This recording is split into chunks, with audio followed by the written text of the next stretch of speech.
Well, being the fourth generation farmer, grew up on the farm, lived and died it. When I graduated from high school in 1978, my ag economy was as good as it could get. You know, cattle market was good, the hog market was good, corn and beans. It was just good living. So, unlike my brother, I opted not to go to college. Just went to work. Well, as we all know, if you're old enough, by the time the mid-'80s rolled around, why times got really tough. And I always tell the story, when I married my wife, she come from she grew up, we were classmates, and her dad always had money, and I thought my dad always had money. And when we got married, I thought, well, between the two of us, we'll be pretty good. Well, didn't realize both of our dads were about broke. And talk about, she was a city girl and I was a farm kid, and so we had a lot of changes to digest. But it's to me, agriculture's always been interesting. It's always been full of change, and yet at the same time, it hasn't changed that much. You know, we're still using the soil. I could still grow a good crop with an 806 International, a plow and a disc. We don't need technology. Technology to me is nothing but a convenience. You know, so it's just an ever-changing world, but yet it still comes back to me. It still comes back to the basics. So the next question has been, what has been the focus of your farming operation?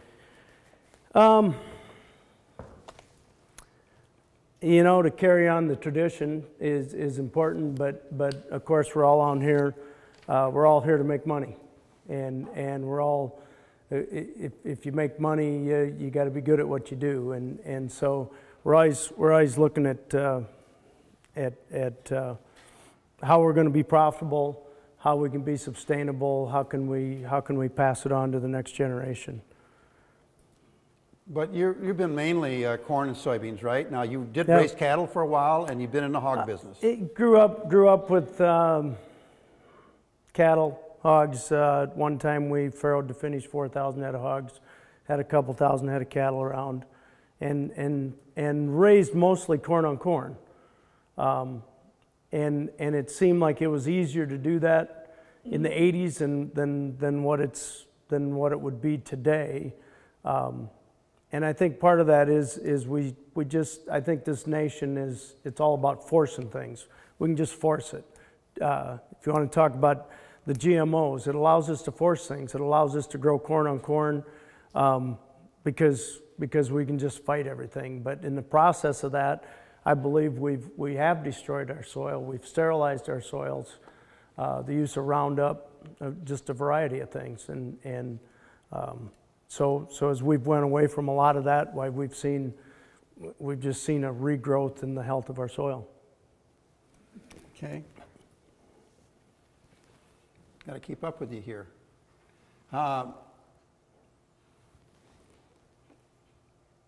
So how have you seen conventional agriculture change since you started farming?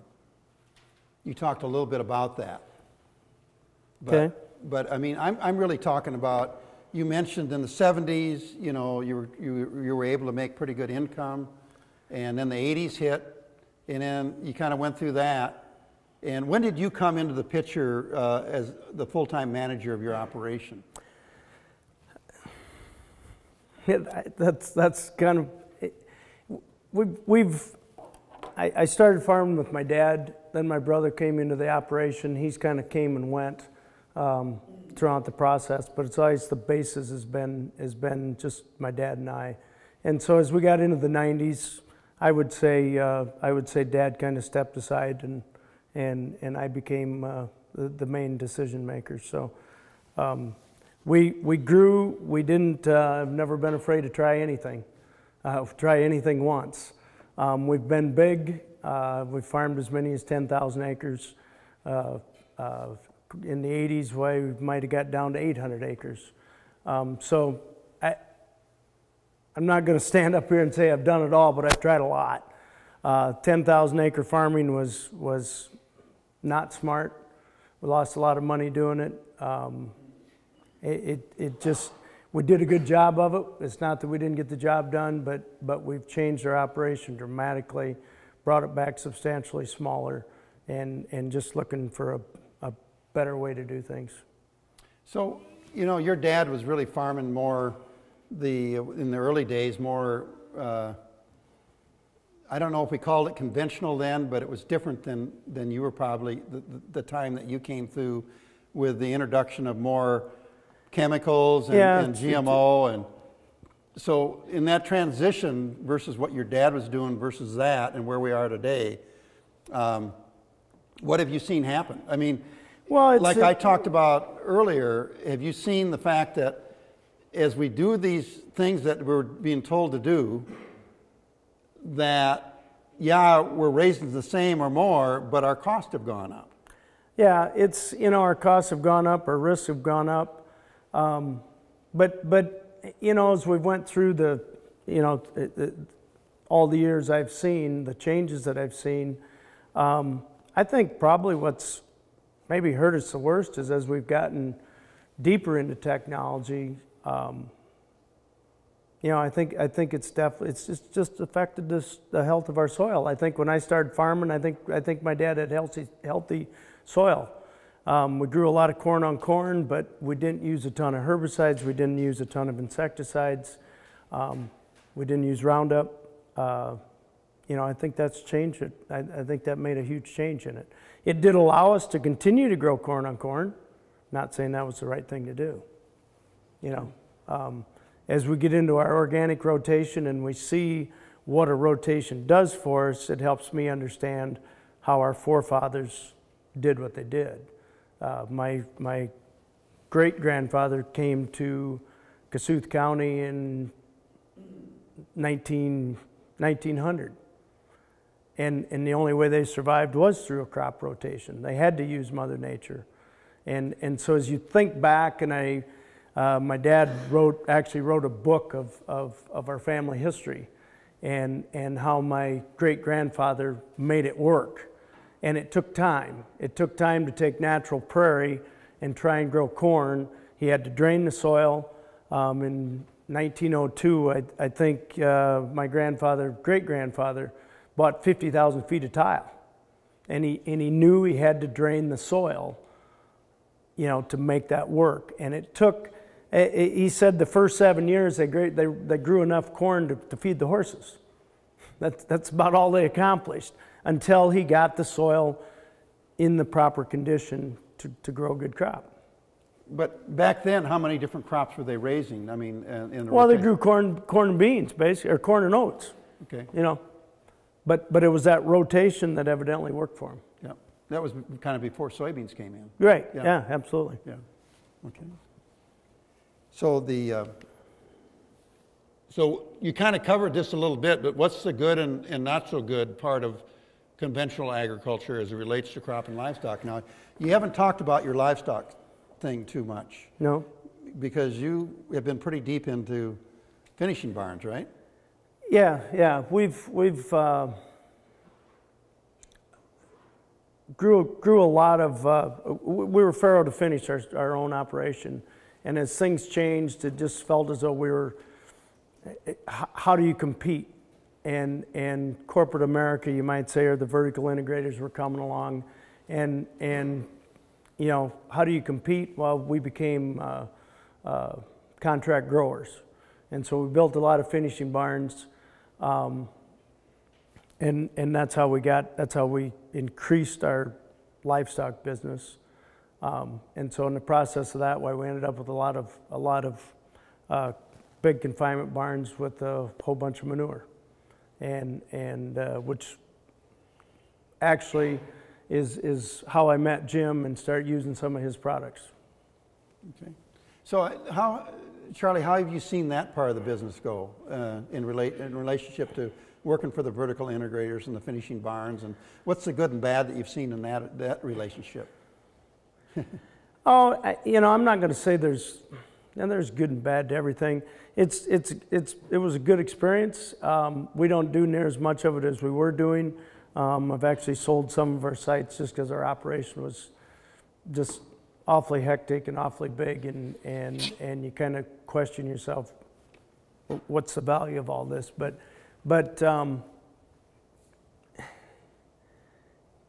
it's vertical integration is going to happen. You know, corporate America is going to thrive in this country, but there's just a lot of ways you can be big, you can be little. I don't think it matters, Jim. I think you can survive however you want. There's tons of opportunity.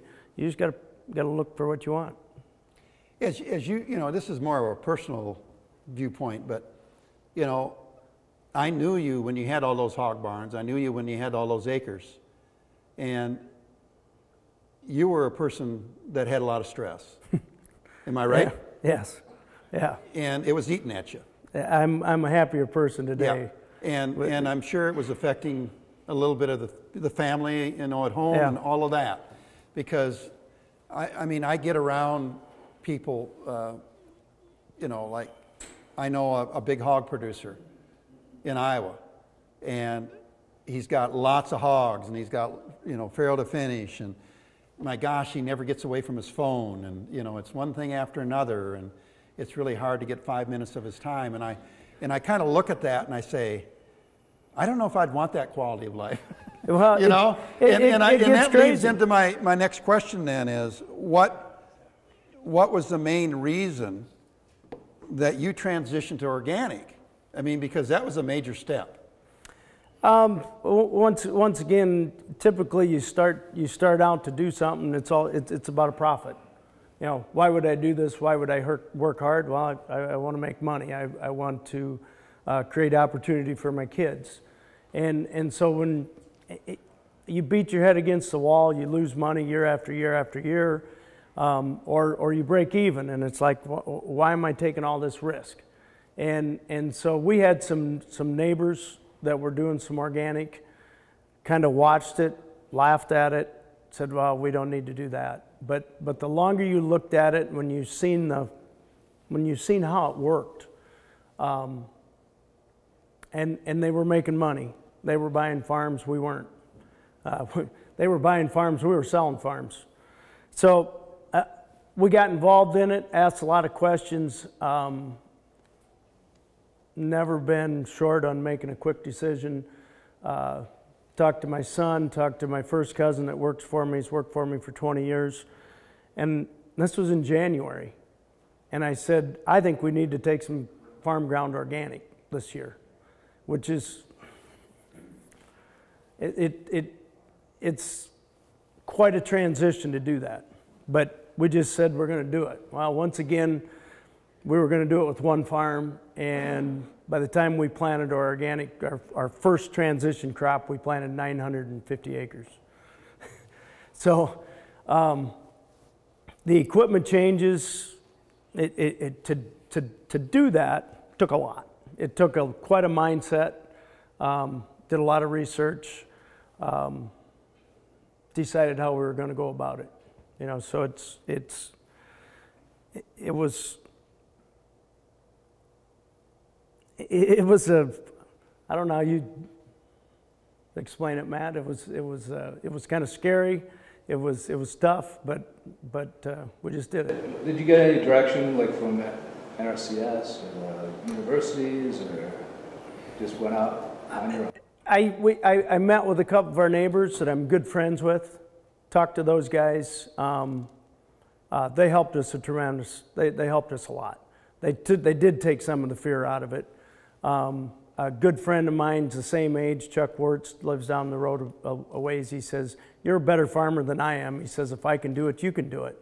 And we grew up together. 1978, we were farming organically with a little help of herbicide, but we still harrowed, we still rotary hoed, we still cultivated. And I guess that's kind of where the fear come out of it and said, yeah, I can do this. So that's kind of how we got started. But in all, you know, to tell the group down around that Algona and Whittemore area, there's how many thousands of acres of organic? So, I mean, you had a little bit of community support because of that. Oh, absolutely. 2 years ago, we probably had 15,000 acres in that area. in the Kossuth, Palo Alto County area. And so, yeah, it wasn't like we were far from being the front runners of doing it. Today, I'm going to guess there's, with transition and certified, it's probably 40,000 acres. You know, so we were able to look at over the fence and see what it was taking. And we actually could see some of the things we didn't want to do. How'd it go that first year? Fantastic, fantastic. Once again, we got to learn from the neighbors. I did a lot of research on what I wanted for a harrow. I knew I needed a harrow.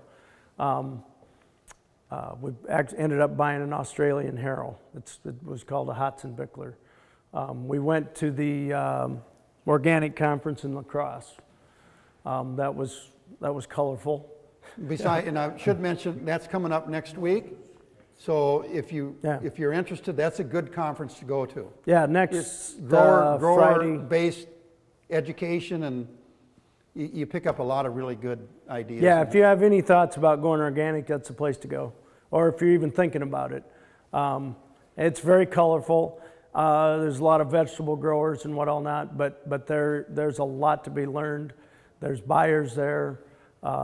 You name it, but we started. That was one of our main trips that we made. We went to that convention and learned a lot. That's where I found the harrow that we bought. We bought a rotary hoe. We bought a cultivator. Of course, we had sold all that stuff, but we were able to pick and match exactly what we wanted to do. And we run 24-row equipment, so we made some pretty big. Everything we do is 60-foot increments, it takes a lot of patience, it takes some planning. You certainly don't go plant corn on the 24th of April. You let it warm up. You want to kill weeds. You're going to work your ground twice.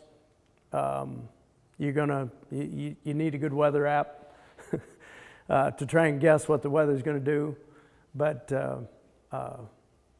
we plant our corn on about the 8th, 9th of May. If it works. We'll plant our beans. We started planting beans this year on the 15th of May. We planted part of our beans into a terrible weather forecast. It rained for 2 weeks. We planted the rest of them in May. There was no yield difference, but we spent $100 more on hand labor on the early beans than we did the late beans, just because we could get in and do the tillage we wanted to do. You know, so go ahead. Based off your decisions of going into organic, how much did it come into play, the factor that you had the manure source of fertilizer there? And if you did not have that manure source available to you, what would be your role today? Well, it'd be a difference. I probably wouldn't have done it. You know, so I always say, and I always say the main sensitivity factors are takes a good farm. You want good drainage. You want good weed control before you even go there, and you need a source of nutrients. You got to have a good labor base. You got to have a good equipment base. And you got to be timely. And you got to be timely. You don't have the flexibility you do. Exactly. You got to be patient. You know, you got to let the neighbors go out and plant their corn and stay sitting. They might have the corn and beans planted, but that's just what we've done, and it's definitely working for us. So I think we've kind of covered that, and this next question here, you know, I guess you talked about this, but is there anything else to add to what you've learned from the transition process? Now, one of the things we start out with in organic, even if you can start maybe a year, well, you started long before you decided to go organic, because you're a grower that was always focused on soil health, right? Yeah. And one of the things that's made it work for you is you were bio-augmenting your manure. You were watching what you put in the soil. You were still using pesticides. And you were using the product cattle water, right? Yeah. For a number of Yep. years. So you went into this, would you say, We had a head start. On a scale of 1 to 10, if you look at agriculture in general and soil health, you went into this at what point? Definitely had a head start. I actually talked here for Jim 6 years ago, probably, and we were talking about soil health back then. The biggest question I had at that time with my agronomist in Algona is why our corn was firing in August when we had plenty of moisture. And I said, what's going on? I kept asking Mike this. He said, well, I don't know. And he said, bring me some plants. So I took him some plants, and he says, nah, bring me the roots. And so we started doing root digs. We start looking at the health of that plant, at the health of the root. And he says, well, you got fusarium. I says, why do we have fusarium? He says, he was kind of didn't want to say much. And the following year I come back and he says, I think it's Roundup is causing this. I think it's a buildup in your soil. And he said Roundup is sterilizing your soil. It's causing fusarium in the root, and the root cannot take up micronutrients, and that's what's happening. And so we quit using Roundup. It had to be 6 years ago. We'd not used Roundup. When I was here 5 or 6 years ago, we just bought a brand new Hagie sprayer, and we were spraying fungicide and insecticide on all our corn. And I made the comment, I just remember making the comment, I get up here in this room, that I hope in the next 5 years that I'm not using my Hagie sprayer. Hopefully I can sell it. I won't need it. Well, we went organic, so we probably won't use it much. But we have seen a dramatic change in our soil health from using cattle water and not using Roundup. And I think our microbial activity has come back. We're also using manure, and we're also treating our manure. So we probably had a 6-year head start on what needed to happen to our soil. And so going into transition, our first transition year, and we've had lots and lots of compliments, and I don't think I'm as good as people think we are, but how did you do that? You guys got lucky. It didn't rain, because where are all your weeds at? I had all kinds of buddies said, I'm going to come and ride in your combine when you combine your weeds. And I had several of them literally come and ride with me, and a few of them that didn't call me, I called them, and I said, hey, this isn't one of your organic fields, and I can show you pictures. And I do say we got lucky the first year, but you've seen our fields. You've seen my pictures. Healthy soil, well-drained soil, and a lot of patience and the right equipment. We absolutely had spotless fields. Are you using any cover crop in with your organic? We haven't yet. And my biggest reason why we haven't is is trying to get that cover crop planted at the right time to get the right growth and to try and incorporate the manure application with it. Corn following soybeans, we'll probably try some as we get down the road, because I really think it's important. I think we get on the organic side of it, I think we get a big boost from it, more so than you look at all the farm magazines, and everybody talks about cover crops. You plant them, you grow them, and what do you do next spring? You kill them with what? Roundup. Okay? You just wrecked half of what you created. In my opinion, you just wrecked half of the good that you did. Yeah. So we haven't messed with it at all. We're going to start. You think you'll try to crimp them, or what will be your... What's that? Will you try to crimp them or kill them with tillage? I'll probably use something that dies off, and we'll probably use oats. Yeah, something that winter kills. Something that winter kills. You know, if you can get 45, 60 days growth in the fall, it's the root growth. You'd be I think, surprised. that does You know, the you most can get amount down of good. that. I mean, that is just Yeah. unbelievable. Yeah. Yeah. We've played with oats. We planted oats 2 years ago, 20 acres, just because I knew we had to grow oats in our rotation. We planted more oats last year. because we're trying to figure out what we plant them with, how do we manage them, when do we combine them, can we grow heavy oats? So you plant them as a crop, not as a cover crop? Right, we've been planting them as a crop, but behind our oats, or we're interseeding clover with our oats. So in a way, we're doing a cover crop following our oats, which we know is going to be a big plus.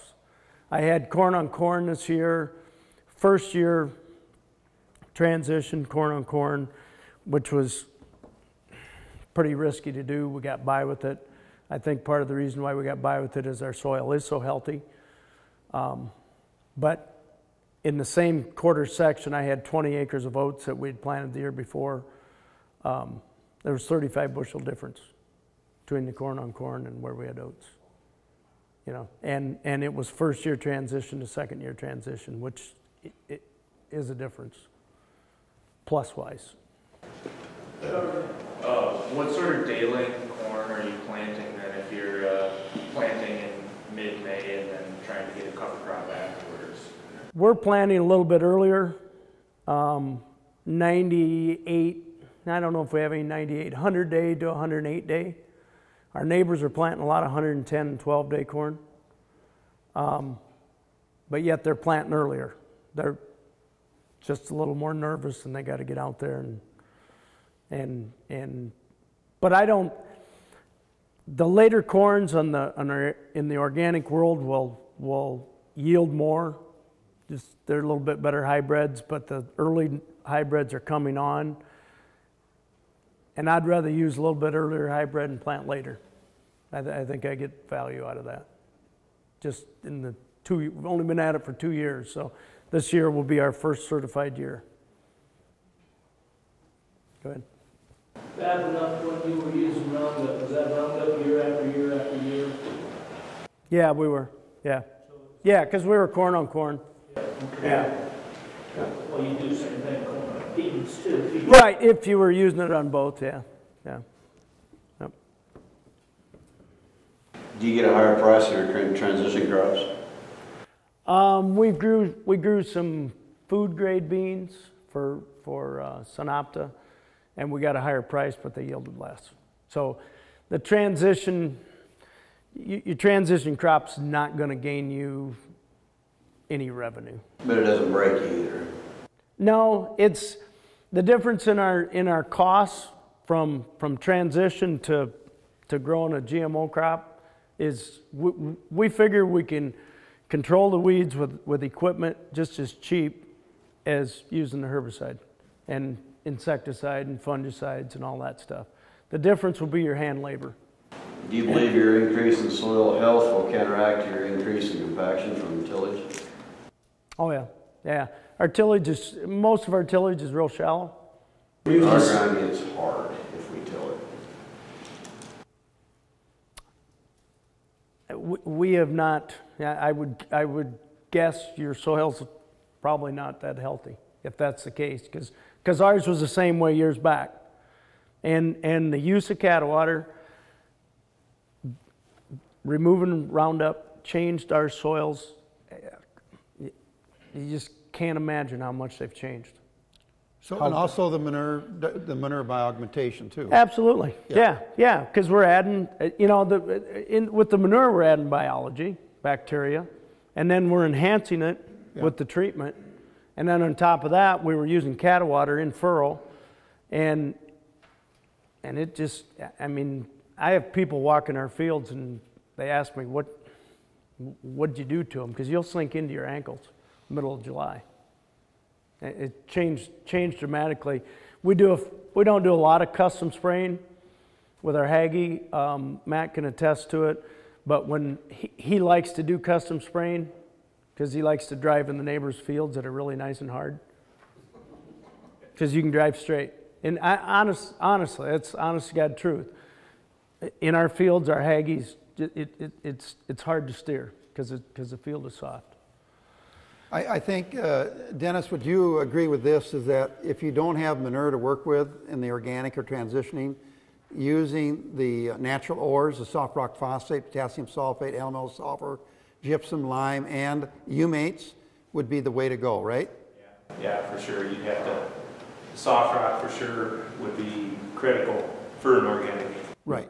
Yeah, you don't have to have hog manure. You can use Yep. poultry, Yep. chicken litter. Poultry. Sure. There's a lot of products out there. We're blessed with going through the pains of building a lot of hog barns, managing a lot of buildings. What all not? We have the manure. When we talk to a lot of organic people in different areas, they just can't believe we have that available to us. I mean, they're like, you don't have to worry about that? No, we got more than we need, you know. So we had the ability to, we were fertilizing 5,000 acres of corn on corn every year. And now we're doing 3,500 acres and it's rotation. So I've got more manure than what I need. Okay, any other? What's that? How do you get hog manure on 3,500 acres? I have about 6 different applicators. Do you hire it done or do you do it yourself? No, we hire it done. We used to do it ourselves. We had 5 trucks we ran 15 years ago. We killed pigs. Luckily, we didn't kill any people. Honest to God, when we started using Jim, we went away from it just economically. We were hard up. We thought, I can't afford to do this, and it's was one of the worst mistakes, one of the worst decisions I made. It costs money. Unfortunately, the vertical integrators don't want to pay for that. They should pay for that. They should help pay for that. I've tried convincing vertical integrators to treat their manure. Everybody will come back and say, well, it still smells. Well, yeah, you never get rid of the smell, but Oh, you'll dramatically reduce it. I mean, You'll it won't be the rancid. you'll reduce the rancid odor Right. of manure by treating it. Right. And you'll increase the health of the pigs, you'll increase the health of the workers, you'll take the risk of killing somebody or killing people. We had a flash explosion. We're kind of getting off course on the manure, but we had a flash explosion 2 springs ago. I hired one of our applicators to come and haul 200,000 gallons out of a building. It was a beautiful day. He was pumping. He switched buildings. The wind let down. You know, you can get kind of a heavy, cool evening in the spring of the year. He moved the pump, put it in the pit, had it at an idle. Literally had the tractor at an idle. It just so happened the pump out right inside was a heater. There were 50 pigs in a 1,200 head barn. He was walking from the tractor to the load stand to move it across and hook it up, and he heard the pigs squealing. He turned around and he said there was a blue flame going to the ceiling. It lasted for 20 seconds. He called me, he said, I didn't know what, he was going crazy on me. He said, I don't know what just happened, but it's like the building exploded. And it literally, in 2 pans, it melted in 20 seconds maybe. It melted the PVC, the electrical conduit. It melted the feed line and absolutely singed the hell out of the pigs, the bottom side of the pigs. There happened to be like 6 pigs in those 2 pans, and we shot all 6 of them. A year ago in January, we had a 4,800 head finisher burned to the ground. The insurance company came and investigated for 3 weeks, Matt. We kept removing tin. We did this, we did that. They brought electrical engineers. They brought mechanical engineers. They could not prove what started the fire. I told them from the very beginning that it was a gas explosion. Everybody I talked to Jeff Hansen with Iowa Select, a variety of building people, they said, oh no, it was gas. We had the building all closed up. It was in January 9th. It was cold as hell. We had the building all closed up. And we just believed that gas come up, furnace ignited it, and the building burnt. Yeah. So needless to say, we're treating all our pits. We went back to using Jim's product. That was when you weren't doing it, right? Exactly, but you know, it's tough. You make decisions many, many times because you don't have the money, and sometimes it might be the costless decision you made, and that was costly for us. And the insurance company paid, absolutely. Yeah, but when my employee had just left that building at 5 o'clock that afternoon. Mm-hmm. And I guarantee you, when that thing ignited, it was a blue flame clear to the ceiling. And he left there at 5 o'clock in the afternoon. I went to a local high school basketball game, and at 6:30 I got the phone call. You know, so it scares the hell out of you. That's why, guys, we went through what we did this morning. And if you know of people that have these kind of units, you know, spend a little time telling them about things that, you know, make them aware of, you know, some of the hazards, but what can be done about it. And, you know, it's an educational process, because it's just like the vertical integrators. They put up a brick wall in front of you. And so what I've done is put together what's in it for you as vertical integrators. And you got to go to the bottom line. What does it mean to them in a dollar? And explain it to them in a way they can comprehend, because they don't feel as though the manure is their problem or the issue to deal with, when it is, because it affects their employees and it affects the well-being of the animal in the barn. Right. The whole country, I mean, as a country, why it's kind of like pass the buck, and if we can pass the buck on, and it's this guy's problem, and that's what we do, and it's you know, on the manure story. I mean, once again, this was 5-6 years ago. I'd been up here. Jim was telling me what he could do with manure. That summer we had foam blowing out of our pits. I called Jim up. He come down. We solved the problem.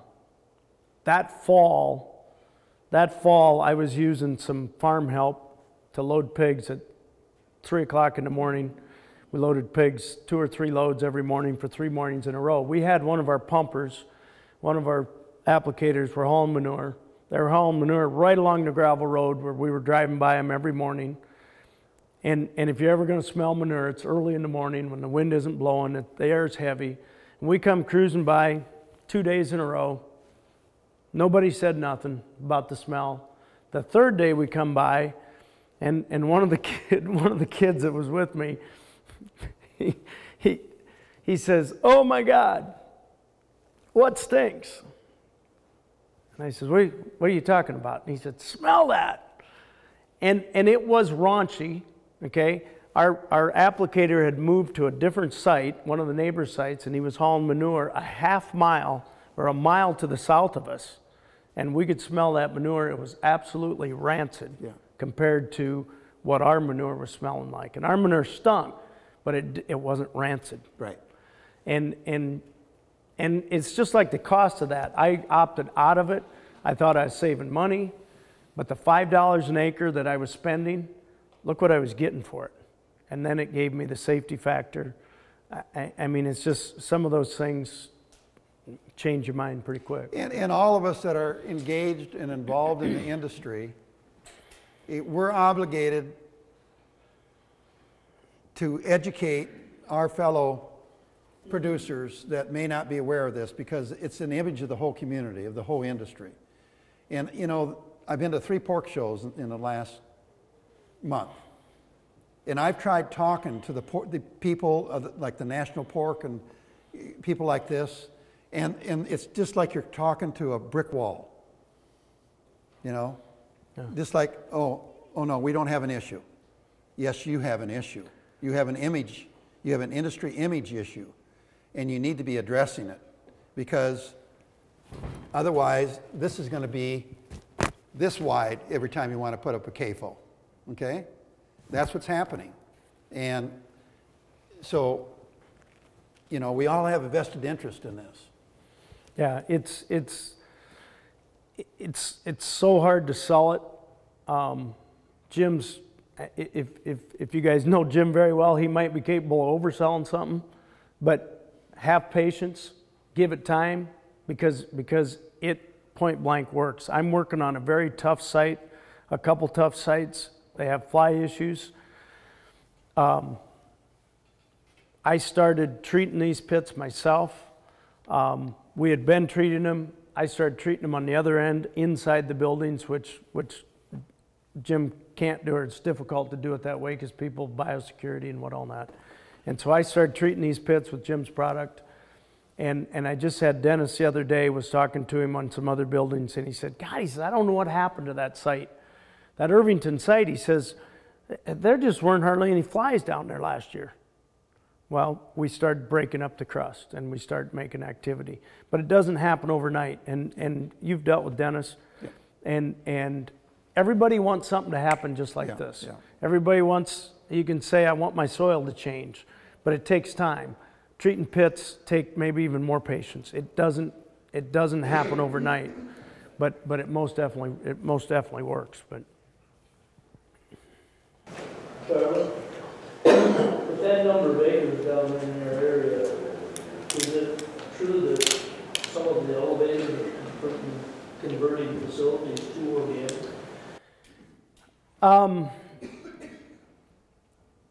Our market in our area was Hope, Minnesota, up here.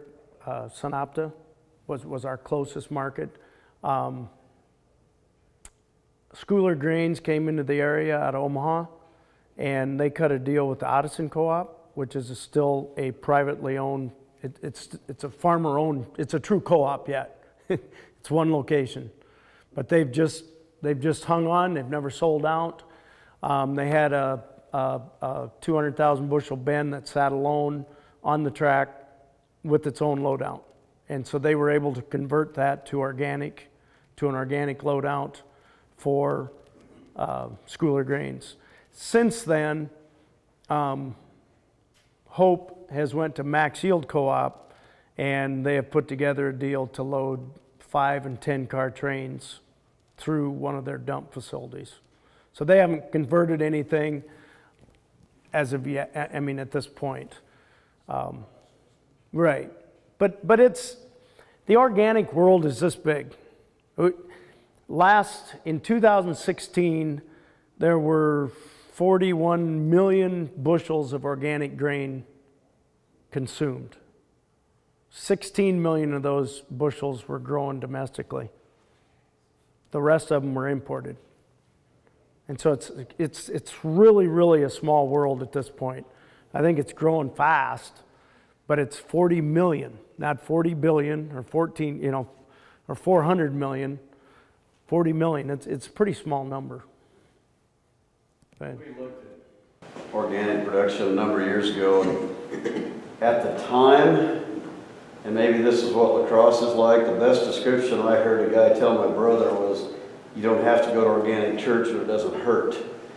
That whole thing was such full of zealots, it was just a pain in the ass, pardon my French. Mm-hmm. But it got very strange. Partly it was a train wreck, and partly I didn't want to deal with the people involved. Has that changed? Boy, I think it has. I think it has really changed. Dealing with Schooler Grains, Sanopta up here, I don't see it to be a you problem. take all the farmers down there where you are, Whittemore area. I mean, these are pretty sharp. Yeah. You could sit down and have with every one of them. Right. Yeah. Right. It's a large, West Bend's a large apostolic community. They're hardworking people. There's a lot of, I grew up beside them.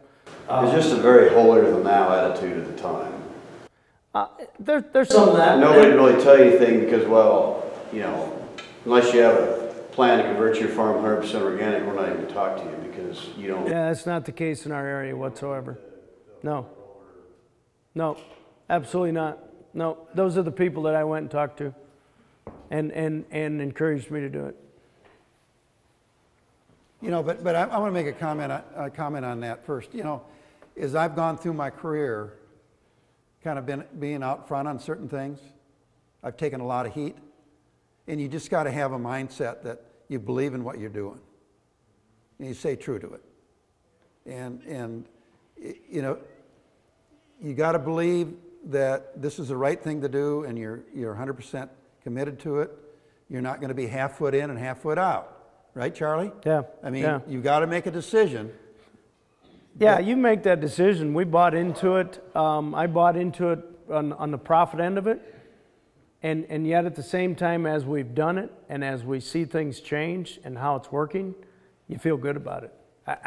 I mean, you just know you're producing. What has it done to you as a person, your personal life? What has it meant to you? It's just a feeling of big feeling of accomplishment. It's a challenge. I mean, to me, it's like my dad. I said raising pigs, raising cattle. I had a good friend that milked cows. I said, God, how can you? Why's dairy business profitable? This was 20 years ago. He says, well, because not everybody can do it. And not everybody can farm organically. But as far as I'm concerned, anybody can farm with today's GMO technologies. It's not that hard. I got a lot of friends that keep asking questions. Yeah, I ain't gonna make all that money. Yeah, I gotta see that come true. And I'm not gonna do that. I'm gonna plant my corn, I'm gonna spray it once, and I'm gonna be done for the year. Lazy is what I call that. I mean, anybody can do that if they really want to. Matt, what have you experienced as a son? Well, coming from college, I learned how to run a sprayer with a 120-foot boom. Everything was to spray everything, and even though we were farming 10,000 acres, it was a lot of work. This is a lot of work, farming organically, but you do feel good. You see what you're doing, because not everyone can do it. You know not everyone can do it, and you see yourself doing a good job. It feels good enough you don't care what somebody else thinks. Yeah. Honest to God, you just look at it and go, whatever. Yeah. You know. Question. Well, back to your question. Yes, very much both ways on that. I want to go to that organic conference like we talked to lacrosse. You see both ends of those schools. Absolutely. You see a back end of everything from what you can call the long-haired tail people from I call it colorful. to big, high-class, big-time farms like yours, professionally done as a pure business. And they've gotten more and more the last 3 years. Exactly. But you don't just have to go organic to save that same world. You can be a non-GMO growing food-grade products, high-quality stuff, and you're a weirdo versus buying a few Roundup. I get 10 bushel better than you, but they don't see the money difference. Best corn I had last year was our transition corn. Net around net dollars per acre that you're making. Yeah, our best corn last year was second year transition corn. And it just was. Do you think your soil health had just improved that much more? That I think we were dry. Okay. I think soil health and organic matter, the whole ball of wax, held on to moisture. I think the plants were so healthy that they just survived it. So that my next question has to do with cost of production. What's the cost of production in organic versus conventional? I mean, as you do your numbers. If your land costs stay the same, in our area there's going to be organic competition for farm ground. It's already happening.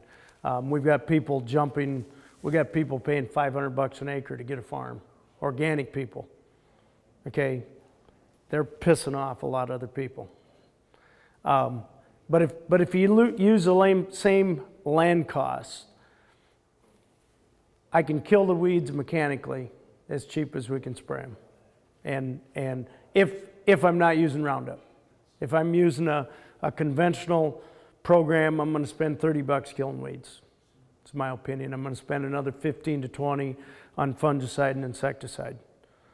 I can kill all my weeds for $50, no problem. My seed costs are about the same. My fertilizer costs are going to be a little bit less because I can do it with manure cheaper. But overall, my costs are about the same until I get to hand labor. And that's, we look at everything as our additional costs will be hand labor. And that can be $25, it can be $150.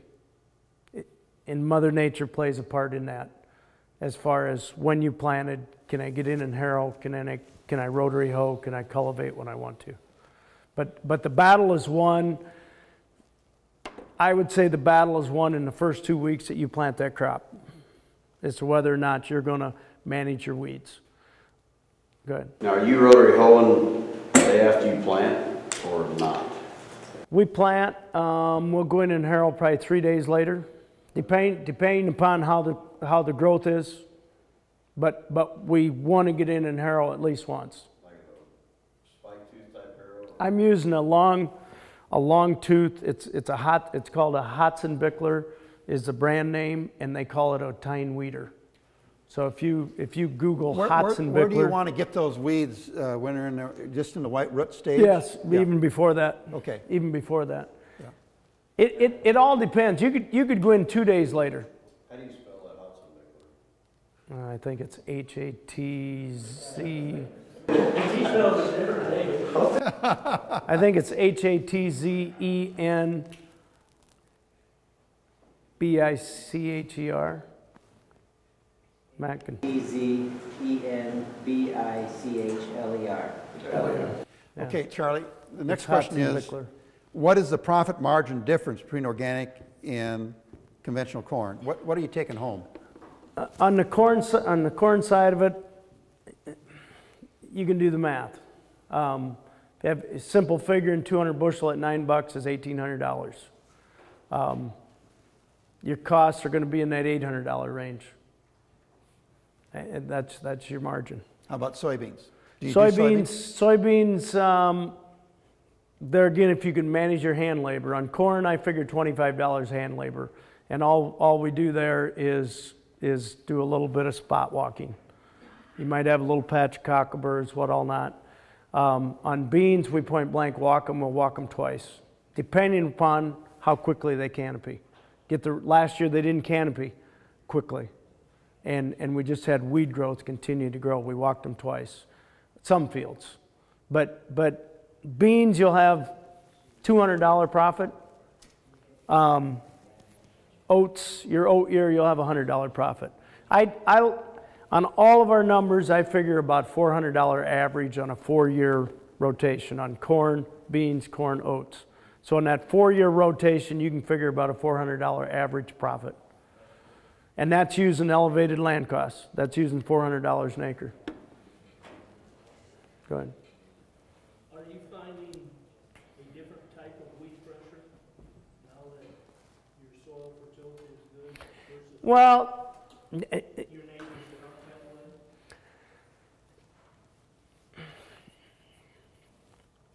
it's as you experience it, your first years, I kind of laughed at my neighbors and good friend of mine, and Chuck says, well, your first year, he says, that's your honeymoon year. And I thought, well, honeymoon, yeah, whatever. But it kind of is, because you have some carryover. You just point blank do. That's why they make you transition it. Second year gets a little tougher, but everybody tells you when you get in your third, fourth, fifth year, it goes the other way. And that's all about your soil health. The healthier soil comes around, you have less weed pressure. Well, what I mean by weed pressure, are you maybe not having as much problem with water hemp, but having more problem with different kinds of weed? No. I don't think so. Right. But once again, you're talking about good drainage. You know, in the weed control, you're talking about good drainage, you're talking about healthy soil. And you're going to talk about it tomorrow, but weeds are not as likely to grow in healthy soil as they are in unhealthy soil. I don't know the chemical reason for that. Jim can explain that, but that's the truth. That's the way it works. Remember, everything in life is there for a reason. Weeds are there to balance soils. You're nutritionally out of balance. Insects are there to take out the garbage that's not worthy of reproducing. So what do? We come in and kill the insect instead of why we got insects. Same thing with disease. So it's, you know, getting back. So the last question, Charlie, is, I guess we maybe talked around this or quite a bit about it. If you got Matt over here, and he's farming, you know, 1,500, 2,000 acres, kind of took over from his dad, and I've been talking a little bit to him about organic. What would be your advice to Matt? He wants to be he's invested in agriculture. Mm-hmm. He's already in it, and he's got still what? Probably another 30 years ahead of him. Long time. Okay. Long time. Got to try it. You just got to try. Honestly, I've never been afraid to try anything. I don't know why. Just didn't have that fear. But you got to try it. You'll like it. It's just, in my opinion, that's how it works. But you got to ask yourself the questions. Do I have the right farm? Do I have good drainage? Is it a farm that has cocklebur pressure and always has had cocklebur pressure? Don't do it. I mean, there's questions you have to ask yourself. Has this farm always had good weed control? Is it good soil types? Is it good drainage? Do I have good fertility? Do I have a good supply of nutrients? Those are the questions you have to ask first. Then, am I willing to, and I'm not saying you got to go out and invest in new equipment. Our problem was we were 24 row. Anybody in organic will say if you plant with a 24 row, if you plant with 60 foot, you harrow with 60 foot, you rotary hoe with 60 foot, you do everything on those tracks.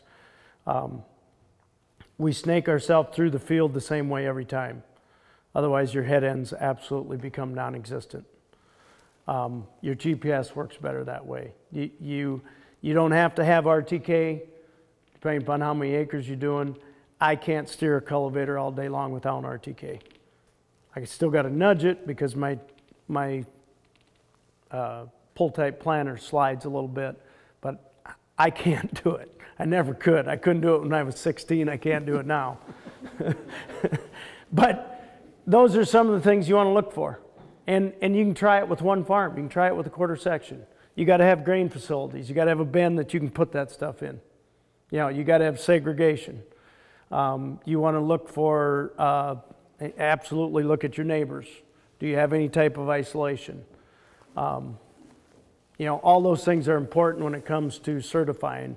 And we haven't went through that yet. I can't even tell you what it takes to certify other than a stack of paperwork this thick, along with, I'm sure, a whole bunch of questions. We haven't went there yet. It's kind of the crazy thing.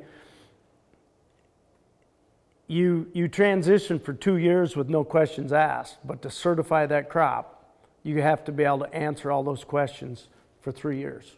Yeah. And if they stamp certified on it, you're good to go.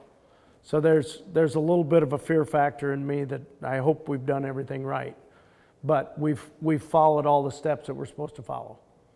So, what's a good soil type? You said pick a field with the right soil types. Well, I just say high CSR. You know, I wouldn't do it on a. You know, if your average yields are 180 bushel, I wouldn't do it on a 150 bushel farm. Just because I think there's too many variables. You know, we're doing it on our top quality farms.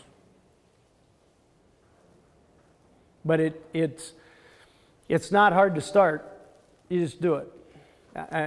Honestly, and once you do, I think once you do it the first year and you realize. And put it this way, it was easy enough for us the first year that we added another 900 acres last year, and I'm adding another 500 acres this year. And I've got 1,000 acres of more rolling ground that I plan on giving up next year. That's just conventional GMO crops. I'm going to give them up. Any other questions? Okay, let's go ahead. Go ahead. Hot topic was last year, the Canada.